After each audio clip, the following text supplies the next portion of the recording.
Christus is die Heer. Daarom wil ons mekaar in verhoudinge opbou, om so sy groot opdrag uit te leef, geroep, gewillig, gestuur.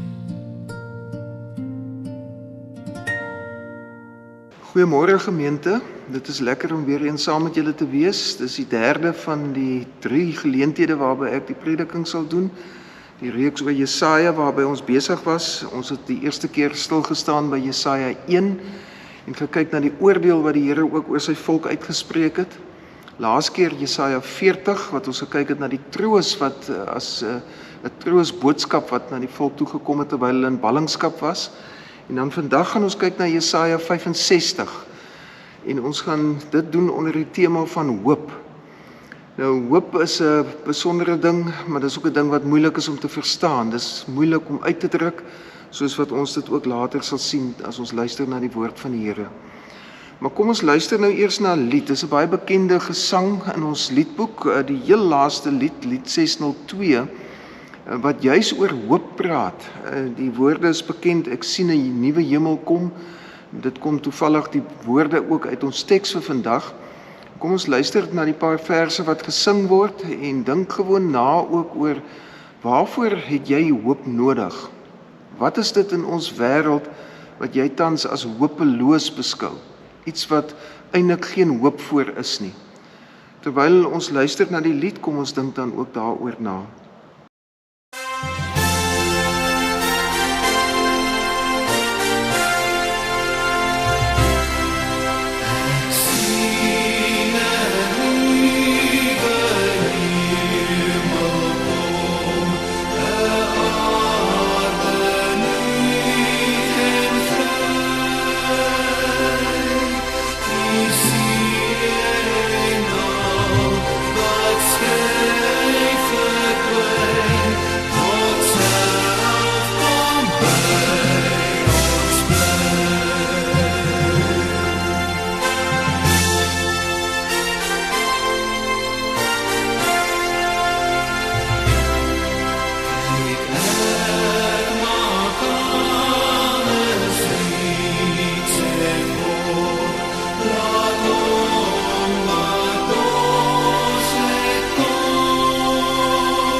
Ons skriflesing is dan vandag uit Jesaja 65 en ons gaan lees van vers 17 af tot by vers 25.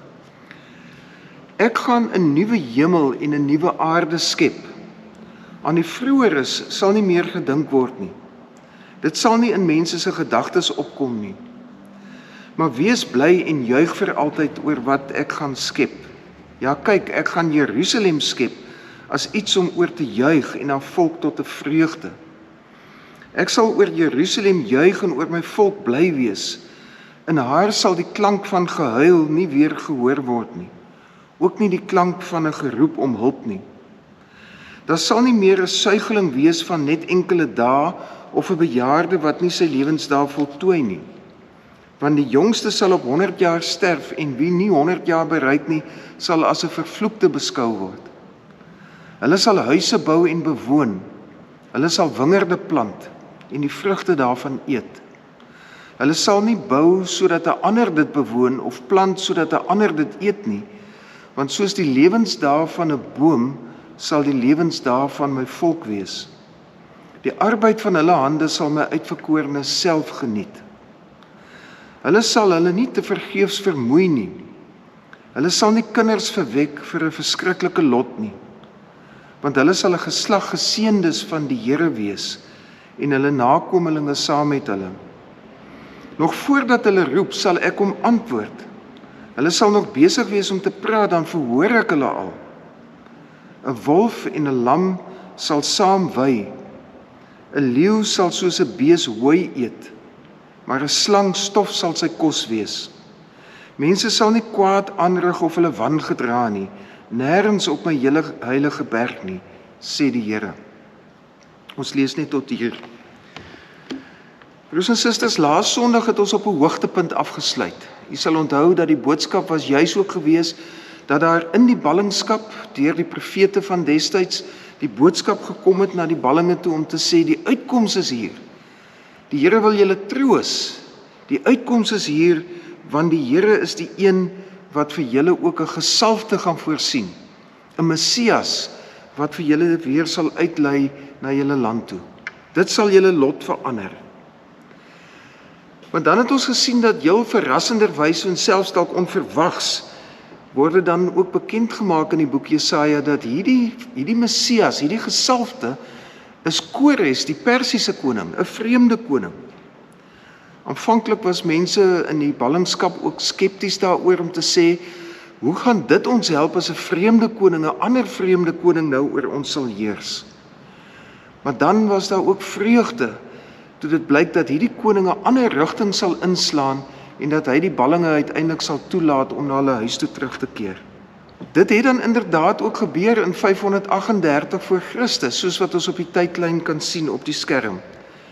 Dit was 'n tyd gewees wat hulle toegelaat is om huis toe te gaan, om weer na Jerusalem te gaan en die tempel op te bou. Ons kan ons indink dat dit 'n tyd van afwagting was, tyd van verwagting van 'n nuwe lewe in Jerusalem, want hier het die Here uitkoms gegee. Hy het 'n Messias voorsien. Voordat ons dan weer terugkeer na die teks van die Ou Testament toe, is dit belangrik om ook daarop te wys dat dit interessant genoeg nogal die Nuwe Testament skrywers is wat terugkeer na hierdie profete tekste om juis ook te verstaan wat gebeur het in Jesus Christus. Die struktuur van God se redding het hulle herken in die tekste wat hulle tot hulle beskikking gehad het en hulle kon sien dat dit is wat God aan die doen was in Jesus Christus.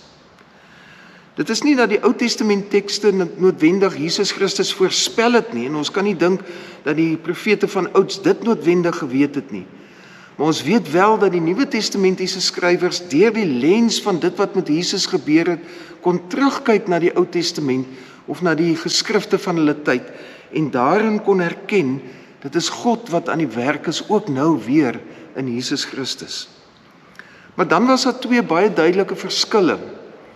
Anders as destyds met Jerusalem was dit gewees dat hulle straf self moes dra. Jerusalem wat afvallig geword het, wat selfgenoegsaam geword het, wat uiteindelik nie reg en geregtigheid in die samelewing laat geskied het nie.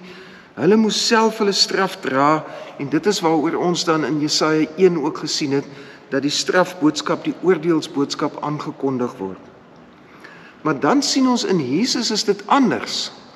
Die Nuwe Testamentiese skrywer sê vir ons, dis nie dat die volk hulle eie straf moes dra nie. Jesus Christus as die Messias, as die nuwe gesalfde van die Here, is die een wat plaasvervangend ook die skuld van alle mense gedra het.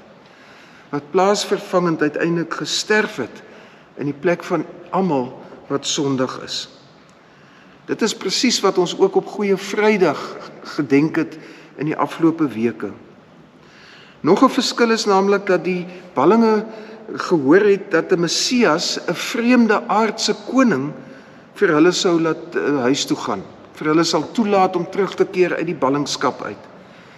Wanneer ons by Jesus kom, is dit nie 'n vreemde koning of 'n heerser nie, maar dit is 'n mens. God het mens geword en het aan ons verskyn as die verlosser Jesus Christus, wat as mens op aarde geleef het en as mens ook gesterf het en begrawe is. Die Messias wat die Nuwe Testamentiese skrywers in Jesus Christus raak gesien het, was 'n ander soort Messias as die een wat die ballinge van gehoor het in hulle situasie. My broers en susters, nou het ons klaar Paase gevier ook en ons is nou in die Paastyd. Ons situasie is nou byna ook soos wat Israel sin was wat teruggekeer het uit ballingskap.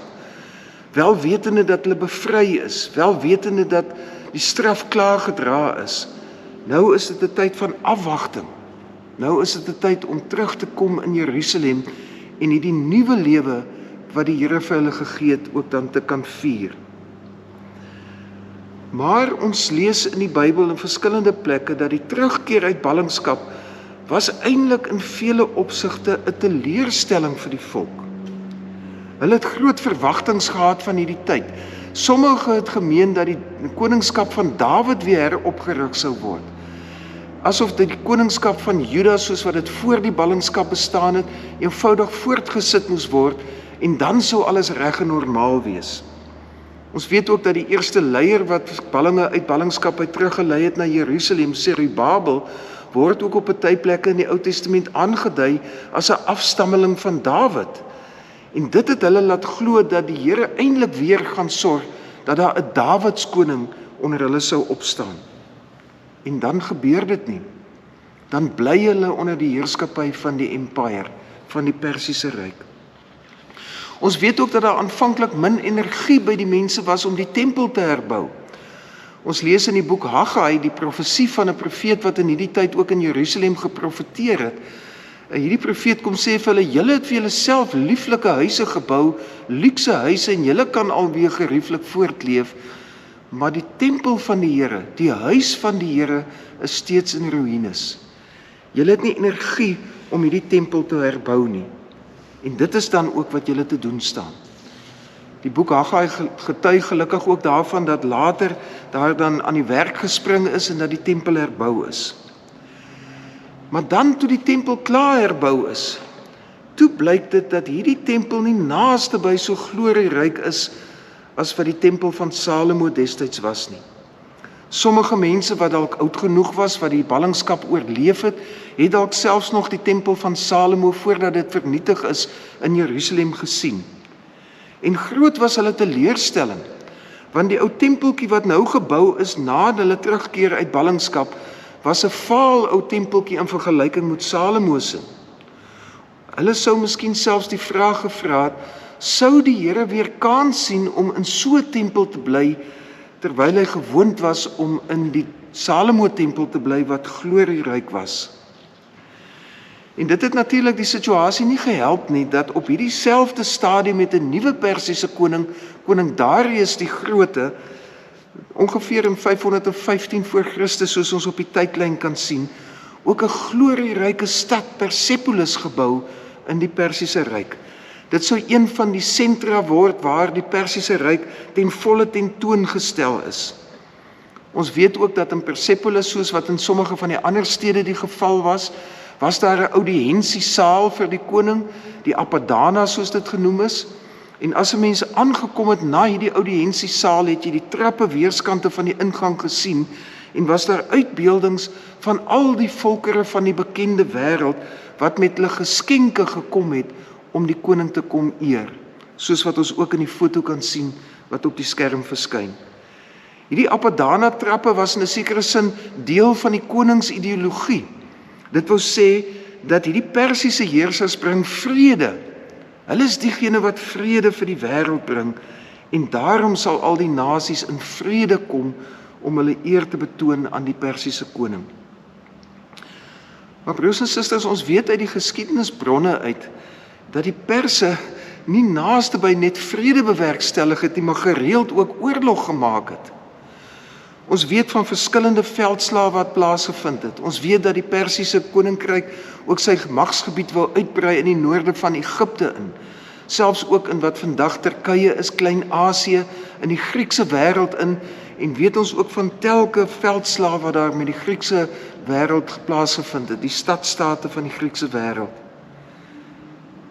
Met ander woorde, die Persiese leiers, die Persiese konings wou in 'n sekere sin sê, met hierdie oorloë wat ons voer, en met hierdie gevegte wat ons veg, daarmee gaan ons vrede bewerkstellig.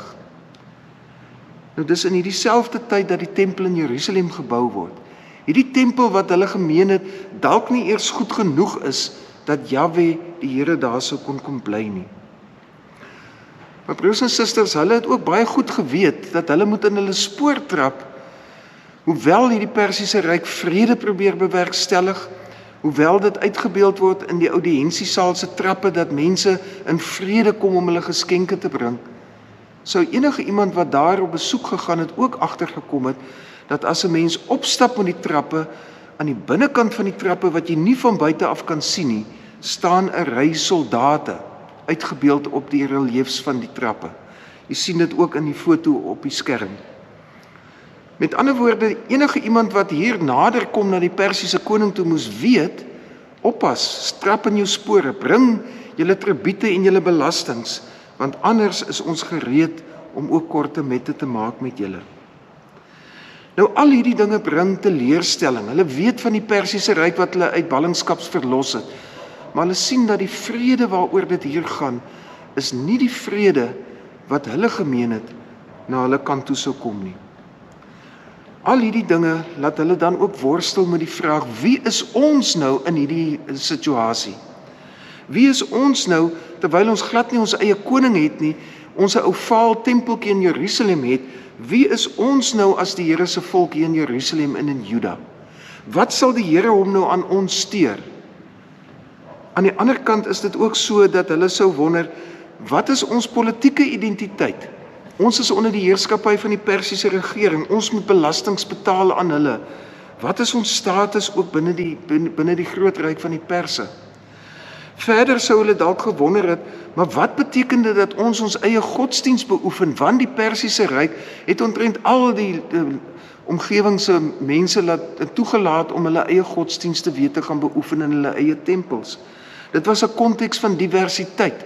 Verskillende gode is in hierdie Persiese ryk verdra. Die vraag in Juda en in Jerusalem was, wat maak ons godsdiens dan so uniek? Wat is dit wat vir ons ook in hierdie situasie dan wel sal het voel, die Here het werklik vir ons uitkoms gegee? Nou broers en susters, die verlossing wat die Here vir sy volk gegee het deur hierdie Messias, die Persiese koning, het nie beteken dat alles daarvandaan af glad sou verloop nie.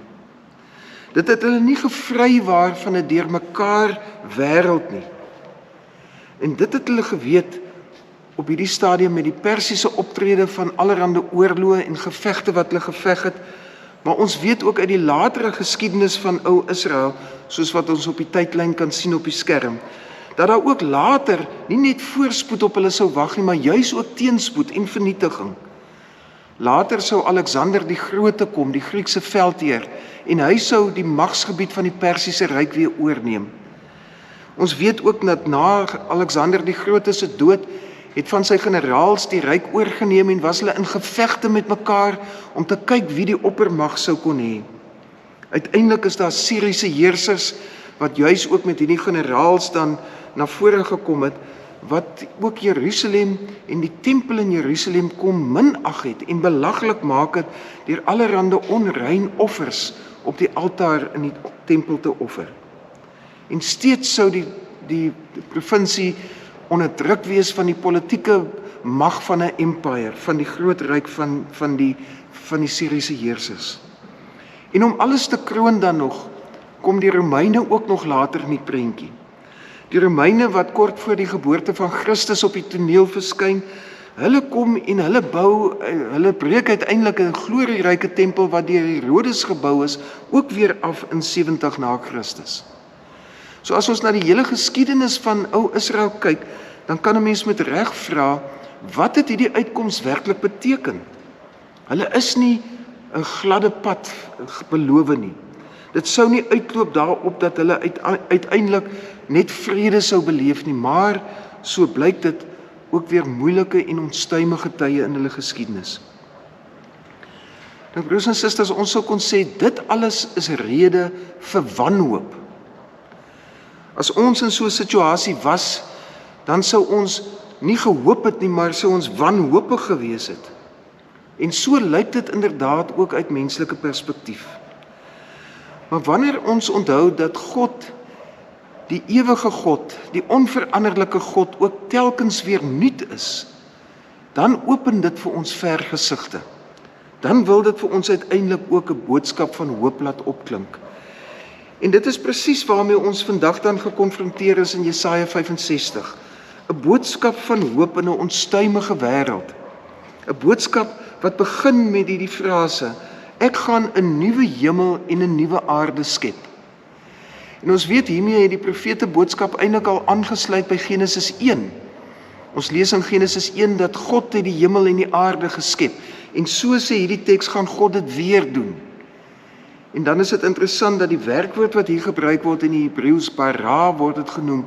Hierdie werkwoord word die hele Hebreëse Bybel deur gebruik slegs met een persoon wat die subjek daarvan is, en dit is God self. Met ander woorde, wanneer hier aangekondig word, ek gaan 'n nuwe hemel en 'n nuwe aarde skep, dan is dit iets wat net God kan doen. Dit is iets wat nie deur aardse heersers bewerkstellig word nie, maar iets wat net God kan doen. Dan in die Nuwe Testament sien ons dat Openbaring 21, wat soortgelyke literatuur is aan dit wat ons hier in Jesaja het, ook weer terugkyk na die ou profete tekste en daarin ook iets besonders vir hulle tyd ontdek. Ons weet dat die tyd toe Openbaring geskryf is, was die Christelike gemeenskap, die vroeë Christene, onderdruk en is hulle vervolg deur die Romeinse heersers.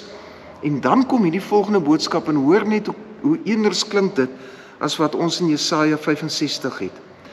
Toe het ek 'n nuwe hemel en 'n nuwe aarde gesien, want die eerste hemel en die eerste aarde het tot niet gegaan en die see bestaan nie meer nie. En ek het die heilige stad, die nuwe Jerusalem, van God af uit die hemel sien neerdal. Sy is gereed gemaak soos 'n bruid wat versier is vir haar man. Ek het toe 'n harde stem van die troon af hoor sê: kyk, God se woonplek is nou by die mense. En hy sal by hulle woon, hulle sal sy volke wees, en God self sal by hulle wees as hulle God. Hy sal elke traan uit hulle oë afdroog, en die dood sal nie meer daar wees nie.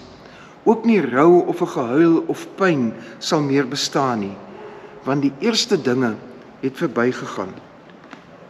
Broers en susters, dit is asof Jesaja 65 saam met 'n teks soos Openbaring 21 vir ons wil sê, natuurlik is dit so dat uit menslike perspektief is daar net wanhoop. Maar wanneer ons deur die oë van God kyk na hierdie wêreld, wanneer ons weet dat God wat kan skep ook weer vernuwing kan bring, dan bring dit nie noodwendig insig in al die onstuimige tye waarin ons leef, al die oorloë ensovoorts wat in ons eie tyd gebeur nie. Maar dan bring dit vir ons uitsig. Nie insig in ons tyd nie, maar gee vir ons uitsig wat vir ons ook 'n toekomsperspektief gee, wat vir ons hoop gee. Daardeur word die godsvolk dan verseker dat selfs in hierdie deurmekaar wêreld is dit nog alles in God se hand. God laat nie hierdie wêreld uit sy hand uitglip nie. God kan vernuwe, God kan verander, God kan vrede gee. Maar broers en susters, ons besef goed as ons dit hoor, dat hierdie hoop nie 'n triomfantelike hoop is nie. Dis nie 'n soort hoop waarmee ons kan gaan roem om te sê dat ons is geregtig op hierdie hoop nie. Dis nie die soort hoop wat uiteindelik mense gaan oortuig dat alles kan verander en alles kan vernuwe word nie. Maar dit is 'n hoop wat homself afspeel binne die stikkendheid van ons wêreld. Bewus van al die magstryde en oorloë wat voortgaan. Bewus daarvan dat ons in ons eie tyd so min tekens sien van 'n nuwe Jerusalem wat uit die hemel uit aan die neerdal is. Maar dalk gee dit juis ook vir ons hoop om te weet dat dit is die vergesig wat Jesus Christus ook vir ons wil kom oopsluit.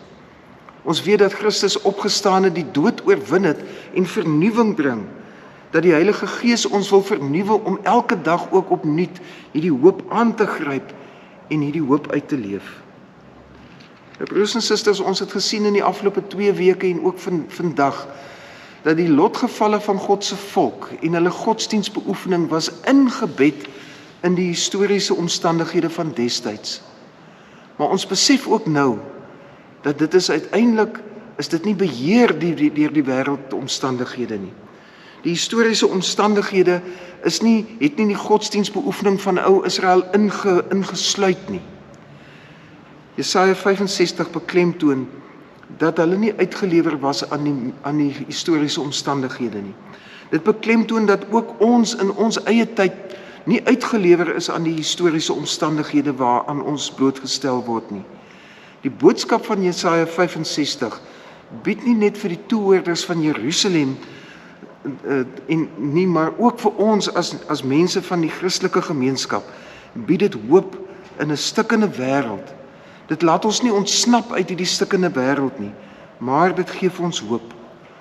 Hoop haal ons nie uit ons gebroke werklikheid uit nie, maar dit gee vir ons 'n ander perspektief op die werklikheid. Dit gee nie noodwendig vir ons insig in ons wêreld nie, maar dit gee vir ons uitsig op die feit dat daar 'n nuwe Jerusalem kan en gaan wees. 'n Werklikheid waarin vreugde en vrede heers. 'n Werklikheid waarin vyandskap en magstryde opgehef sal word. 'n Werklikheid waar mense onder hulle wingerde en onder hulle vyebome in vrede met mekaar sal saamleef. Waar die wolf en die lam saam sal wy. Broers en susters, dit is die boodskap van Jesaja. Dit is die boodskap van Paastyd wat ons ook in die afgelope tyd beleef het en steeds ook in hierdie tyd gedenk. Die onveranderlike God, die God wat van gister af en tot vandag en tot in ewigheid dieselfde is die God wat telkens weer nuut is. Hierdie God is die een wat ongeregtigheid straf.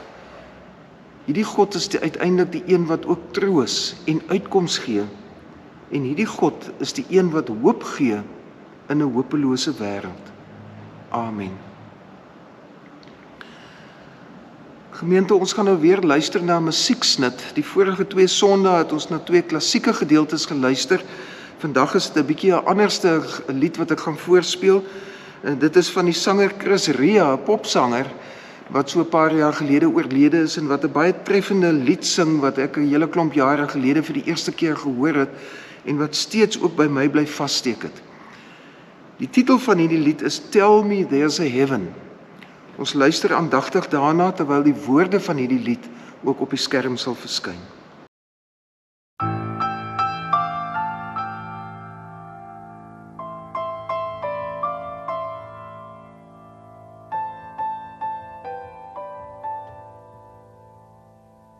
The little girl, she said to me, what are these things that I can see?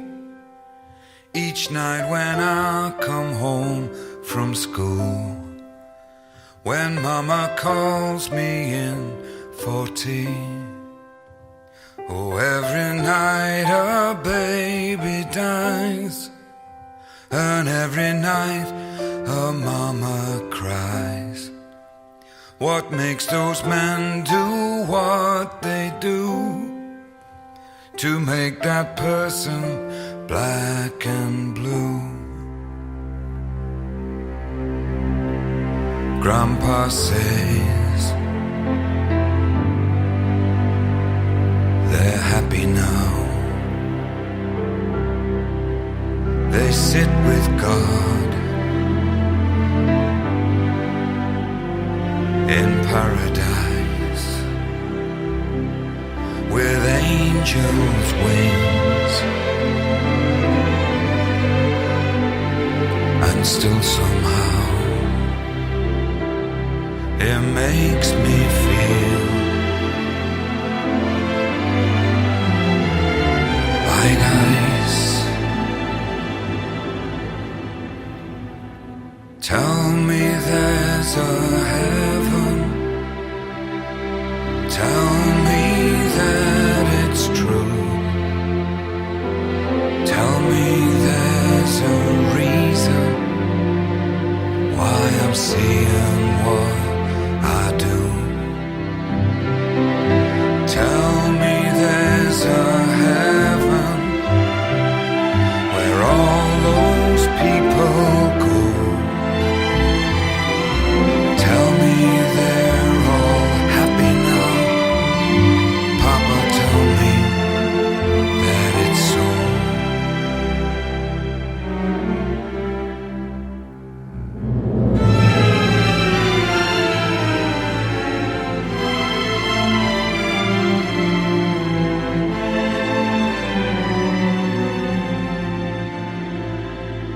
So do I tell her that it's true, that there's a place for me and you, where hungry children smile and say, we wouldn't have no other way, that every painful crack of bones is a step along the way, every wrong done is a game plan to that great and joyful day.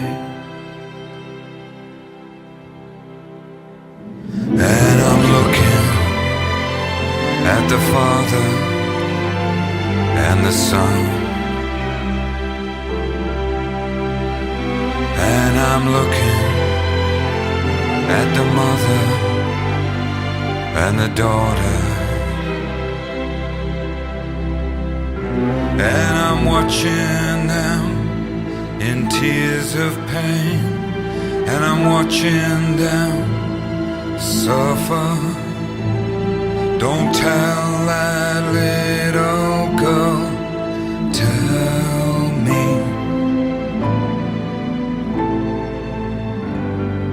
Tell me there's a heaven. Tell me that it's true. Tell me there's a reason why I'm seeing what I do. Tell me there's a heaven where all those people go. Tell me they're all happy now. Papa, tell me that it's so.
Gemeente, kom ons sluit af deurdat u dan ook die seën van die Here sal ontvang.